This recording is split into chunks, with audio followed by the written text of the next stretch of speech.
हल्द्वानी में आईएसबीटी का निर्माण कब होगा? अंतरराष्ट्रीय बस अड्डा कब बनेगा?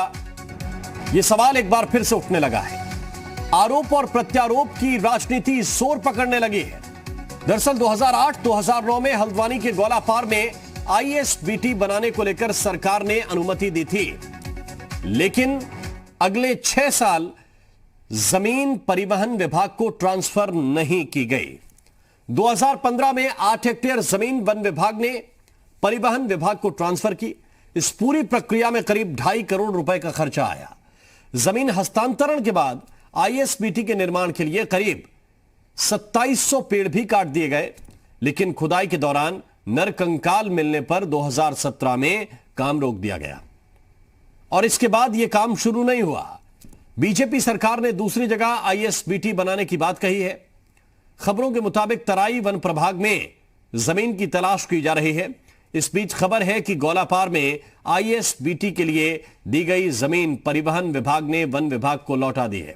अब कांग्रेस ये आरोप लगा रही है कि बीजेपी विकास नहीं विनाश की राजनीति कर रही है। चर्चा इसी मुद्दे पर करेंगे, लेकिन पहले सुनिए कांग्रेस के आरोप क्या है और वन विभाग का इस मामले में क्या कहना है। भाजपा ने राजनीतिक द्वेष के चलते आईएसबीटी जो बन रहा था, जो निर्माणाधीन था कांग्रेस के अथक प्रयासों से, उसका कबाड़ा कर दिया, पानी फेर दिया उस योजना में, जो कि क्षेत्रीय जनता को लाभ पहुंचाता और उत्तराखंड के लोगों को लाभ पहुंचाता। और वो जो लैंड आवंटित की गई थी आईएसबीटी के लिए, वो भी फॉरेस्ट डिपार्टमेंट ने वापस हो गई है। अब इन्होंने जो नई लैंड ली है उसमें नेशनल कंजर्वेशन एक्ट के तहत अभी फॉरेस्ट क्लियरेंस लेना ही अपने आप में एक चुनौती है। परिवहन विभाग को 8 हेक्टेयर भूमि दी गई थी आईएसबीटी बनाने के लिए। उच्च स्तर से यह निर्णय हुआ कि अब आईएसबीटी को उत्तराखंड ओपन यूनिवर्सिटी के बगल में बनाया जाए। तो उस परिप्रेक्ष्य में परिवहन विभाग ने जो 8 हेक्टेयर भूमि हस्तांतरित हुई थी वो वन विभाग को वापस कर दी है।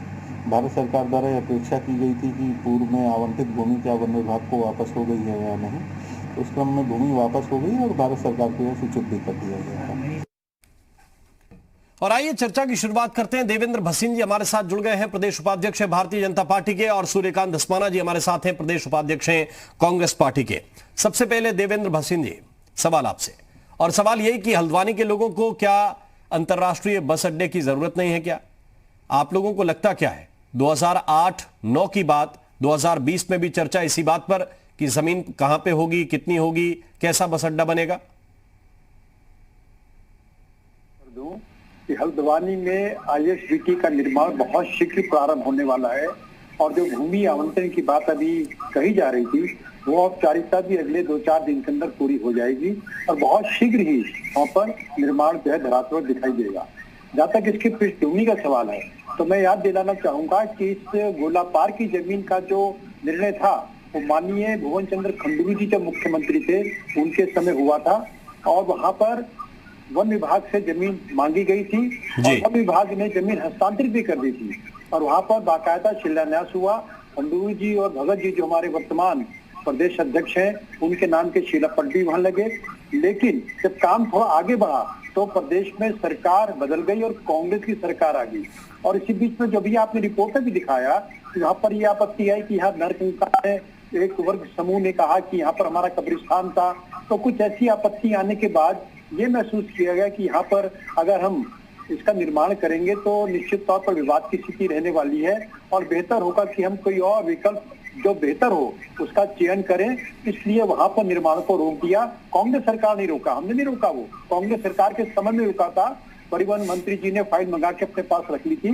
उसके बाद जब वर्तमान में मुख्यमंत्री त्रिवेंद्र जी के नेतृत्व की सरकार प्रदेश में भाजपा की बनी तो हल्द्वानी के अंदर रामपुर रोड पर जो ट्रांसपोर्ट नगर है उसके पास एक नई जमीन का आवंटन हुआ है और उस पर कार्य होना है। केवल जो वन विभाग की औपचारिकता जो रह गई है वो थोड़ी सी रह गई है और मैं आपको आश्वस्त करता हूँ आपके चैनल के माध्यम से कि अगले कुछ दिनों के अंदर ये कार्य भी हो जाएगा और वहां पर निर्माण कार्य प्रारंभ हो जाएगा और निश्चित तौर पर बहुत कम समय के अंदर, जैसा कि त्रिवेंद्र जी का कार्यशैली है, ये आईएसबीटी हल्द्वानी की जनता को मिल जाएगा। ठीक है, सूर्यकांत धस्माना जी, कहा जा रहा है कि आपकी सरकार आई तो काम रुक गया, वहां पे विवाद सामने आए, लेकिन अब तक बन क्यों नहीं पाया? एक बार आपने सरकार चला ली, 2 बार वसीम साहब की पार्टी चला रही है। देखिए, तो सारे तथ्य तोड़ मरोड़ के और उन पे लिपापोती करके पेश किए गए। 2003-4 में श्री नरेंद्र तिवारी जी मुख्यमंत्री थे, उनके जमाने में ये जमीन चयनित हुई थी गोलापार की। 8 एकड़ जमीन अलॉट की गई थी, जिसकी सारी फॉरेस्ट क्लियरेंसेस उस समय कांग्रेस सरकार ने प्राप्त करी थी।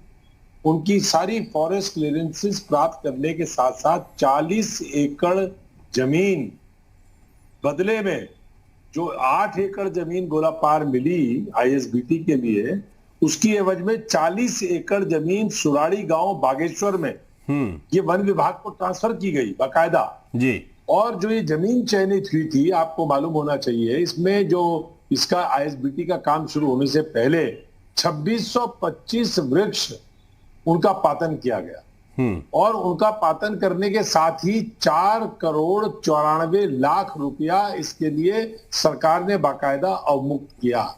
ठीक। नागार्जुन कंस्ट्रक्शन कंपनी को, एमसीसी को जो काम दिया गया आईएसबीटी बनाने का, उसने वहां पर जो प्राइमरी काम होता है, वहां पर जमीन की लेवलिंग करने का, सफाई करने का लगभग 2.5 करोड़ रुपया एनसीसी ने वहां पर खर्च भी कर दिया। और उसके बाद पूर्वाग्रह से ग्रसित होकर के भारतीय जनता पार्टी की सरकार ने जो इसमें काम रोका, अब देखिए कितना लेम एक्सक्यूज है। नरकंकाल मिल गया इस पृथ्वी पर, ये तो मृत्यु लोक है। इस मृत्यु लोक में पूरी दुनिया में कोई जमीन ऐसी नहीं है जहां पर कहीं किसी का संस्कार ना हुआ हो, कहीं दाह नहीं हुआ हो, किसी की कब्र ना बनी हो। पूरी दुनिया में कोई जमीन ऐसी नहीं है। नहीं, दसवाना तो महाभारत में पूरा दसवाना जी, मेरा सवाल ये है, बात बता रहा हूं, मेरा सवाल मैं बात कह रहा हूं, इसलिए मेरी बात तो सुन लीजिए रामचंद्र जी। मैं कह रहा हूं कि वो पार्टी की बात, नरकंकाल की बात कर रहे हैं, जो हिंदू धर्म का पूरा ठेका लेते हैं। और महाभारत के भीष्म पितामह ने जब कहा कि मेरा संस्कार, मेरा दाह ऐसी जगह करना जहां आज तक किसी का दाह ना हुआ हो, तो आकाशवाणी हुई ऊपर से, उन्होंने कहा तू मर रहा है, तेरा दाह संस्कार हो रहा है, तब भी तेरा गरुड़ नहीं जा रहा। इस संसार में 1 इंच भूमि भी ऐसी नहीं है जहां कभी कोई मरा ना हो, जिसका संस्कार ना हुआ हो या दाह ना हुआ हो। ऐसी बात कर रहे हैं, नरकंकाल मिल गया वहां पर। ये काम कब रुका? दूर ये काम जनाब सुनिए, आपकी जब सरकार 5 साल रही, नहीं मेरा सवाल ये, 5 साल कम होते हैं क्या?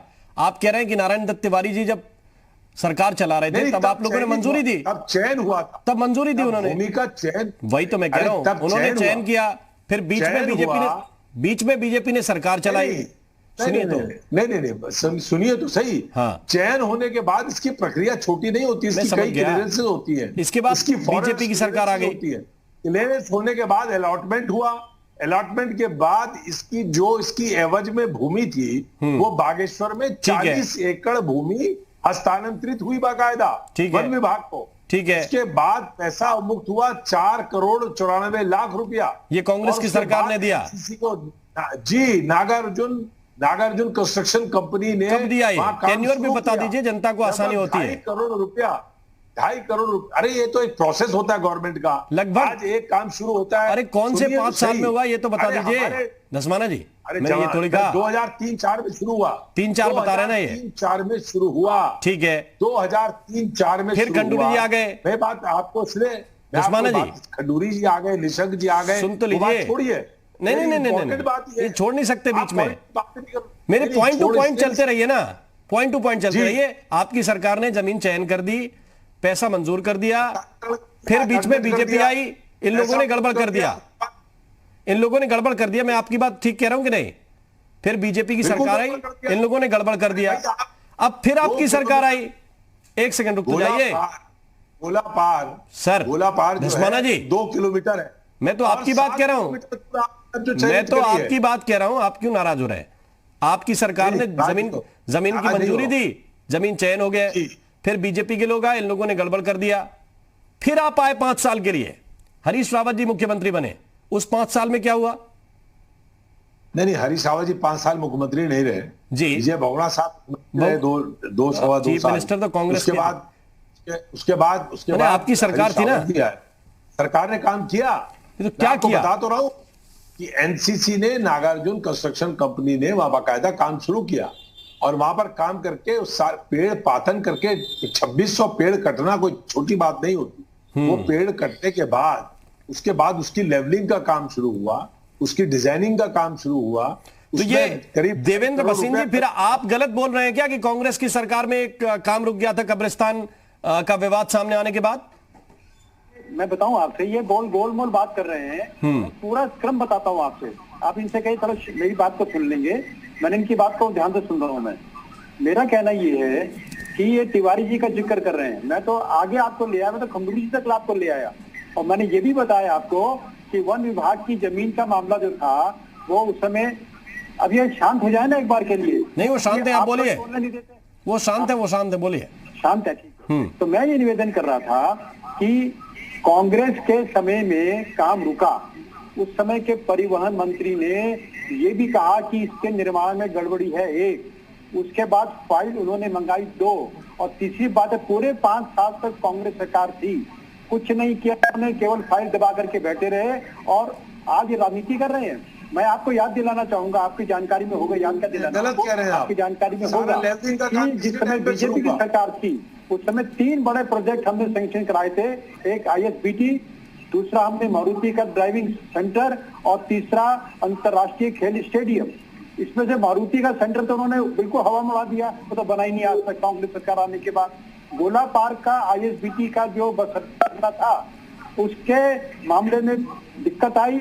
कांग्रेस अगर चाहती तो उसका विकल्प ढूंढ लेती। जब वहां पर एक दिक्कत आ गई थी, एक समुदाय विशेष के लोग कह रहे थे कि हमारा यहाँ पर कब्रिस्तान है और वहां पर ये खुद कहने की गड़बड़ हो रही है, तो उसका विकल्प ढूंढते। इन्होंने विकल्प भी नहीं ढूंढा, फाइल दबा करके बैठे रहे।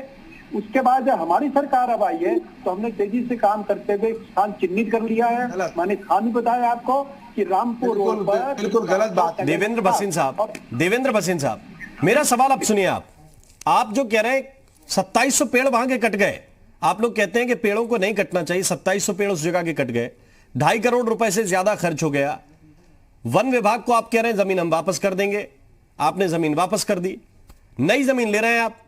हाँ, मैं बताता हूं आपसे, आप तो बताना चाह रहा हूं आपसे। नहीं, मेरा सवाल यह है कि जहां भी नई चीज आती है कि यहां बस स्टैंड बनेगा साहब, यहां पे एयरपोर्ट बनेगा, उसके आसपास की जमीन महंगी हो जाती है। तो पहले वहां पे खरीदवा ली, अब नई जगह लोगों को खरीदवा लीजिए नए रेट पे। जनता का तो नुकसान ही नुकसान करवा रहे हैं ना आप लोग। नहीं, पहली बात तो मैं 12 साल से मैं यही कहना चाह रहा हूं मैं आपसे कि गोला पार में जो जमीन ली गई और उस पर हमने काम भी शुरू कर दिया, पैसा भी इस पर खर्च हुआ, लेकिन जब आपत्ति हुई तो काम रुका। उसके बाद तो तत्काल कांग्रेस सरकार आ गई। खंडूरी जी का कार्यकाल कब का है? बिल्कुल अंत के समय का है।